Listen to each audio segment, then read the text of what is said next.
a gente fala da repercussão no Brasil. Bruno Pinheiro, o presidente Lula já confirmou não irá à posse de Donald Trump, mas não se trata de uma birra do presidente, pelo contrário, a praxe é enviar um embaixador ao evento em Washington. Da mesma forma, Jair Bolsonaro não compareceu à posse de Joe Biden. É só porque é costume mesmo só mandar um embaixador ou já vai aproveitar para não ter que cumprimentar o Donald Trump, presidente Lula, que já havia manifestado a sua predileção por Kamala Harris? Isso é ótimo, né? Juntou a fome com a vontade de comer, né? Isso aí. Já é um rito de não ir, né? De enviar esses representantes que são os embaixadores. Lula, então, não vai, o embaixador vai representar o governo brasileiro. Ontem à noite, eu conversava com um nome ali do Palácio do Planalto que me dizia o seguinte: dentro do Planalto, nas últimas semanas, foi feita uma avaliação interna que já era importante diminuir o ataque para não se criar um clima como com a Argentina, com o governo de Javier Milei, que houve uma certa escalada e até hoje eles não se reuniram, não se encontraram, a não ser agora no G20, na semana que vem, no Rio de Janeiro, que haverá esse encontro, então, de Javier Milei e do presidente Lula. Então já havia ali uma orientação da diplomacia do Itamaraty que diminuísse esse clima para ficar sem fazer muito ataque, sem tomar um lado, para se manter as boas relações. E foi justamente isso que foi feito. Lula não espera ser amigo, mas também não quer ser inimigo, porque acredita que é muito importante justamente esse relacionamento. Então foi aconselhado, mas é visto como um erro algumas falas, algum tipo de posicionamento. Acha que era necessário ter evitado uma fala, um posicionamento em relação a isso. Então, por parte do governo, não haverá essa ida no dia 20 de janeiro, mas haverá um representante que vai muito mais ouvir do que enviar recados. Ele não vai lá com a missão de mandar recado ou uma carta em nome do governo. Ele vai lá ouvir para fazer a honra, enfim, mas há um entendimento que é necessário recalcular a rota. Muito mais ouvir do que falar, porque senão ficará isolado. Com Nicolás Maduro, que era amigo e rompeu nos últimos dias, com Javier Milei, da Argentina, e se chega agora o presidente americano, isola também Lula? Não haverá um isolamento, mas vai diminuir, né, esse foco, essa grandeza que tem, que era a ideia do governo, retomar para fazer viagens internacionais, resgatar a diplomacia, esse olhar internacional, aparentemente está ficando de lado nesses últimos dias. Fala, Há um outro motivo técnico, né, na diplomacia para o não comparecimento. É que o Brasil aplica a cartilha da reciprocidade. Então, o que acontece? Como eles não vêm, as posses, né? Eu não queria dizer que a gente não está nessa lista preferencial para que venham, mas o Brasil aplica esse critério da reciprocidade. Então, como eles não vêm, a gente também não vai. Como não vem o presidente americano em posse aqui no Brasil, né, o presidente brasileiro também, como regra geral, não vai. Mesmo que aplica para várias coisas, a gente exige visto de turista americano sem... Passou a exigir, né? Novamente, porque ficou um tempo sem. Pegaram ali nos jogos, depois voltou mas agora voltou por conta da reciprocidade. O que eu acho, com todo respeito, uma besteira terrível. Uma reciprocidade em relação a exigir visto para o turista norte-americano. Vamos fortalecer o turismo brasileiro, vamos melhorar a economia brasileira com dinheiro vindo de fora para o país. Como? Exigindo visto do americano para entrar no território brasileiro. O próprio Japão também, em relação a essa reciprocidade, eu acho que daí já é... Mas daí é questão... Porque é uma regra, né? Internacional. Mas assim, então, alguns países... Uma cartilha fala, tem estão pedindo, a gente pede também, não vem na nossa posse, a gente também não vai. Mas de forma Só mais... para explicar um pouquinho. Então, mas eu acho que se a gente tem até discutido em relação ao corte de gastos, faz todo sentido, porque o Lula não viaja sozinho, ele viaja com um comboio de mais de 300 assessores e as seclas, então eu acho que faz todo sentido, justamente no que tange ao corte de gastos. Mas na reciprocidade de vistos, eu, de forma pragmática, eu concordo com você. É mais vantajoso que a gente receba os turistas e etc. Mas é pela soberania do Estado, acredito. Mas aí, é que alguns países... Exigir visto tem motivo. Tá? Então você tem 18 ou 19 tipos de vistos internacionais. Aí você tem uma escala de motivos. Para o do turismo, você só exige o visto de turista quando tem algum motivo que seja, por exemplo, para receio de fluxo migratório, né? Receio de você receber pessoas que vão cometer crimes, etc. No caso do Brasil, os Estados Unidos ainda mantêm a exigência do visto de turismo com esse receio de fluxo de imigrantes ilegais. Então, é um dos freios, né? Então, A gente não tem esse motivo para exigir.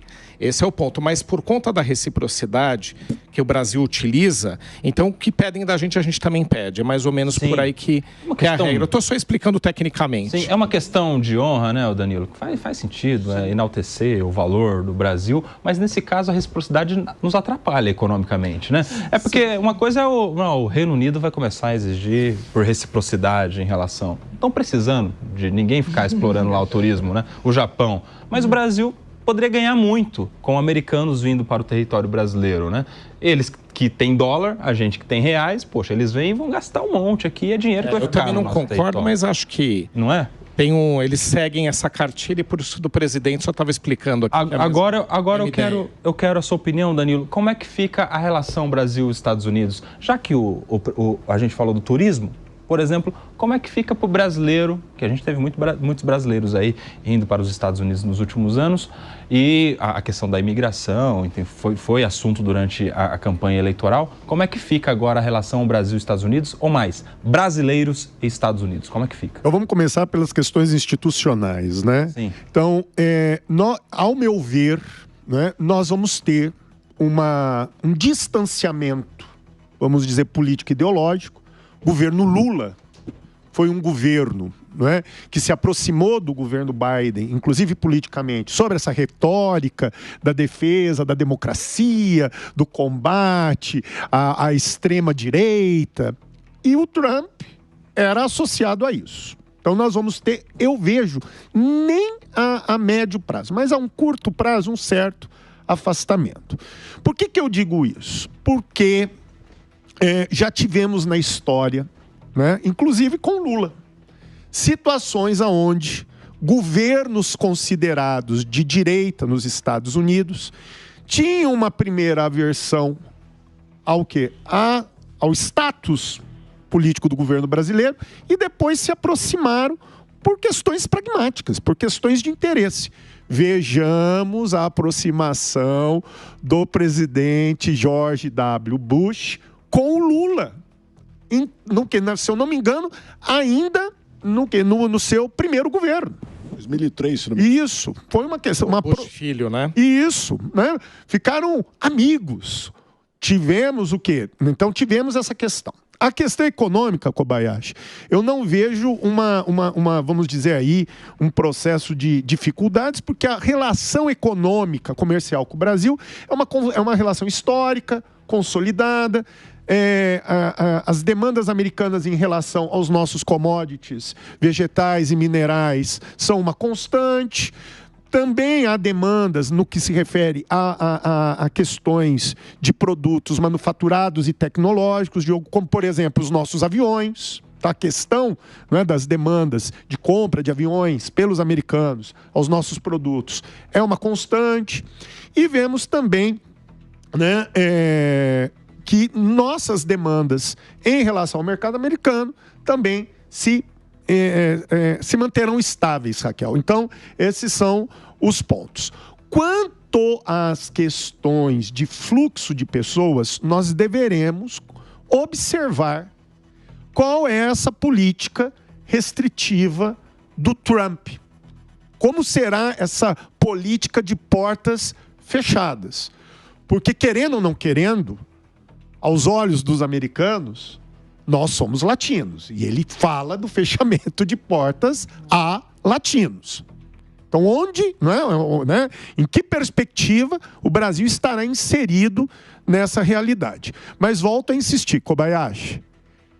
O Trump, e depois nós vamos falar das questões internacionais, o Trump é um empresário antes de ser um político e um homem da mídia. Ele é pragmático. Como foi pragmático mais de uma vez. Fala, Diogo da Luz. Você já morou nos Estados Unidos, não é isso, Diogo? Não, passei temporadas, mas nunca morei de fato nos Estados Unidos. Temporadas, estudos, coisas de aviação, inclusive.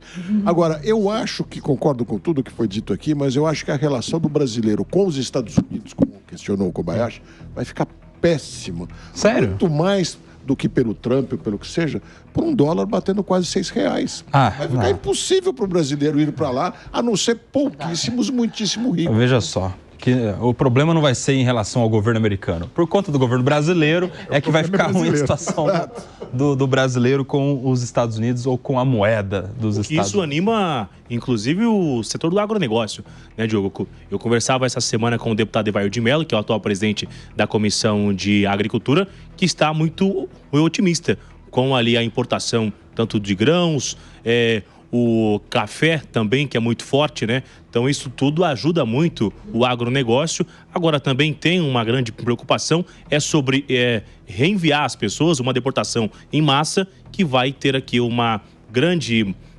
número de mão de obra, né? Essa galera retornando, e aí, onde será acomodada? O que será feito com esse número de pessoas que retornarão para as suas cidades, para os seus estados, e essa mão de obra elevada com uma inflação também?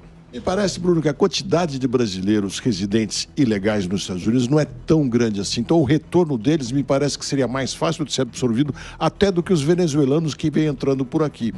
O que eu acho é que as questões serão outras, talvez. O ânimo do agronegócio vem pelo lado de que o dólar está aumentando, mas principalmente se o Trump, de fato, fechar as fronteiras à China, ao comércio com a China possivelmente deixará de comprar soja dos Estados Unidos e vai comprar no Brasil. A retaliação é um grande produtor. Pode acontecer favoravelmente nesse lado, mas eu não tenho dúvida que o produtor brasileiro, se pudesse ter um dólar num nível um pouco mais baixo e as importações de insumos também um pouco mais baixas e mais previsibilidade, aí ele estaria muito mais satisfeito do que com as oportunidades de momento que aparecem. E outro ponto que eu gostaria de levantar sobre a questão do pragmatismo. Nós temos um problema na nossa fronteira norte, que também é uma preocupação retórica dos americanos. Chama-se Venezuela. Então eu quero saber quais serão as próximas posturas do Trump em relação ao quê? A Venezuela. E é necessária uma boa relação com os brasileiros, para que se busque a melhor solução. Porque a potência regional é o Brasil, né? Então, qualquer encaminhamento aqui de América Latina passa por nós. Mas assim, só também para a gente não criar grandes expectativas, o que eu vejo, tá? A América Latina, tirando o México, que é estratégico para os Estados Unidos, né, por contas comerciais, até mesmo por transferência de parque industrial para o México, para enfraquecer a China. Enfim, o México tem lá uma importância, né? É parceiro lá do NAFTA e por aí vai. Tirando isso, a América Latina é residual. Inclusive nós, né? Então a gente não está no mapa preferencial. Agora sim, vai ter questões para resolver por aqui. Ele está focando muito mais nas guerras que não estão por aqui. Ele tem que resolver, eles têm que fazer uma contenção da China, né? A Kamala Harris também teria que fazer isso caso tivesse sido eleita. E a América Latina, tirando então inclusive o México, como eu mencionei, ela é residual. Dentro do residual, o que a gente tem aqui? Ele vai ter aí uma relação um pouquinho mais próxima, favorecer um pouquinho o Milei, até porque a Argentina ela não está conseguindo decolar sozinha, apesar de sucessos que o Milei está tendo na condução econômica. Há necessidade de um apoio, né? A Argentina tem um problema de fluxo de dólares muito grande, que eles sozinhos não conseguem resolver. Estados Unidos, de repente, dá lá algum tipo de apoio por afinidade. Venezuela, aumentarão as restrições, com certeza, a não ser que a Venezuela seja estratégica por causa do petróleo, como foi em Joe Biden, que fez lá um acordo pontual, porque havia uma necessidade de abastecimento por conta de não ter suprimentos da Rússia. Então, coisa pontual, mas há uma tendência, sim, Donald Trump intensificar as sanções e buscar o Brasil para tentar fazer uma redemocratização da Venezuela. Em relação ao Brasil em si, a gente pode ganhar no mercado internacional por conta das rivalidades, das disputas Estados Unidos e China, e aí um tentando revidar o outro por ter que se abastecer do Brasil. Então o agronegócio se favorece. Mas tem um ponto que a gente tem que estar bem preocupado. Se essa tendência dos Estados Unidos de protecionismo se estender à China, vai pegar a gente também. Porque a gente tem disputa com o aço, temos disputa com o algodão, com a laranja, a gente tem disputas comerciais com os Estados Unidos, que elas estão aí mornas. Então pode ser que isso fique assim, beneficiando o Brasil, mas pode ser que eles criem barreiras também a alguns produtos brasileiros, pontuais, mas cria aí, fica desinteressante para alguns setores. O Coban, o Eduardo comentava sobre a Venezuela e... Danilo. Desculpa, Danilo. Comentava sobre como fica a situação e essa posse lá em Washington acontece dia 20, uma semana antes está para acontecer, ninguém sabe se vai acontecer, a posse do presidente da Venezuela, que é Nicolás Maduro, repassaria então ali, né, para o presidente eleito, ainda que não seja reconhecido, como será o impasse. Então já cria um suspense também de como será também, né? Esse relacionamento, né? Porque dia 20 em Washington, mas uma semana antes é na Venezuela. O que se esperar desse jogo aí, desse xadrez na Venezuela? No caso, ao meu ver, da Venezuela, já estamos ali, já está claro e evidente, isso o próprio governo brasileiro externa, de forma, vou usar tuas palavras, Manuel, de forma morna, né? É uma ditadura. Ali há uma ditadura. Então essa posse vai acontecer sob as vistas da comunidade internacional, que não reconhece a legitimidade disso. A questão é ver o day after. É o depois, é o dia seguinte, não é? Quando o quê? O governo americano muda de mãos e, a partir de então, quais serão, não é, as atitudes do governo americano em relação a isso. Lembrando sempre que isso também perpassa por outras potências mundiais. Nós sabemos que nós temos na Venezuela consultores russos, consultores chineses ali presentes, consultores militares. Estou usando o termo mais afável possível, né? Então temos militares ali. Como os americanos também vão tratar sobre essa situação com essas potências, num processo, inclusive, de reaproximação com a Rússia, de o quê? De composição com a China, porque isso faz parte do palco. E vou enfatizar uma questão aqui. Os americanos... Os estudiosos de relações internacionais e de direito internacional tratam as ações políticas americanas dentro de nichos de tradição. E existe a tradição jacksoniana, tradição que visa afiançar segurança militar e logística dos americanos como potência mundial hegemônica. E isso perpassa pelo petróleo. Os americanos querem ter, sempre na condição de hegemon, o controle do quê? Das fontes energéticas que garantam a sua condição. E é por isso que eu volto a insistir, Manuel. A Venezuela está no radar, e isso perpassa por nós brasileiros.